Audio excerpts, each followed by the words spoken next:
Sharjah અને Dubai બાદ હવે બેંકોકની ત્રીજી આંતરરાષ્ટ્રીય ફ્લાઇટ શરૂ થતાં સુરતના શહેરીજનોમાં ઉત્સાહ જોવા મળી રહ્યો છે। પ્રથમ દિવસે જ બેંકોકની ફ્લાઇટ ફૂલ થઈ હતી અને બેંકોકની પ્રથમ ફ્લાઇટની તમામ ટિકિટો બુક પણ થઈ હતી। આંતરરાષ્ટ્રીય એરપોર્ટનો દરજ્જો મળ્યા બાદ સુરતથી વિવિધ શહેરો માટે આંતરરાષ્ટ્રીય ફ્લાઇટ શરૂ કરવાની માંગ થઈ હતી અને આ રજૂઆત બાદ સૌપ્રથમ સુરતથી શારજહાં અને બાદમાં દુબઈની ફ્લાઇટ શરૂ કરાઈ અને હવે એર ઇન્ડિયા એક્સપ્રેસે સુરતથી બેંકોકની ફ્લાઇટ પણ શરૂ કરી છે।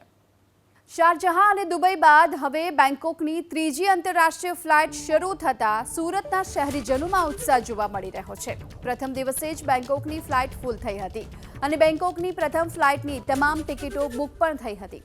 આંતરરાષ્ટ્રીય એરપોર્ટનો દરજ્જો મળ્યા બાદ સુરતથી વિવિધ શહેરો માટે આંતરરાષ્ટ્રીય ફ્લાઇટ શરૂ કરવાની માંગ થઈ હતી અને આ રજૂઆત બાદ સૌપ્રથમ સુરતથી શારજહાં અને બાદમાં દુબઈની ફ્લાઇટ શરૂ કરાઈ અને હવે એર ઇન્ડિયા એક્સપ્રેસે સુરતથી બેંકોકની ફ્લાઇટ પણ શરૂ કરી છે।